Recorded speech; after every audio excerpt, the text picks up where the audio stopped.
pasca angin kencang yang terjadi pada Minggu sore kemarin mengakibatkan satu unit rumah tertimpa pohon tumbang, tepatnya di Jorong Balai Tabuh, Nagari Tanjung, Kecamatan Sungaiang, Kabupaten Tanah Datar. Tidak ada korban jiwa dalam kejadian ini, namun kondisi atap rumah yang tertimpa pohon mengalami rusak berat. Kejadian ini terjadi pada Minggu 20 Maret 2022 sekitar pukul 15.15 waktu Indonesia bagian Barat.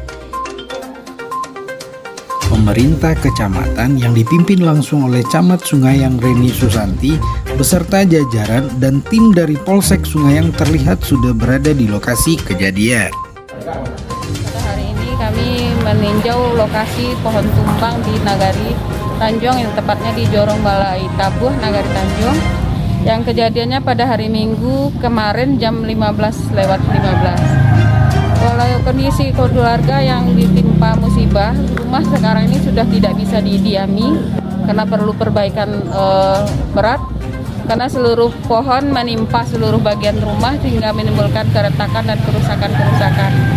Rumah didiami oleh 12 orang anggota, 12 jiwa oleh yang pemilik Ibu Rosma ini, dan sekarang sedang diteliti berapa jumlah total kerugian. Perkiraan sementara sekitar 70 juta rupiah. Ada korban jiwa nggak Bu dalam kejadian ini, Bu? Alhamdulillah tidak ada korban jiwa, tetapi rumah tidak bisa ditempati kembali sebelum dilakukan rehab. Jadi mohon perhatian kita semua, semoga bencana-bencana ini, dan mohon perhatian juga kepada pemilik pohon.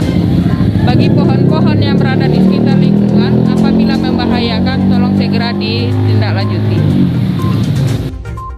Kepada masyarakat yang mengalami bencana tersebut, pemerintah kecamatan melalui Kasih Kesos Titin memberikan bantuan untuk masyarakat yang terdampak bencana pohon tumbang.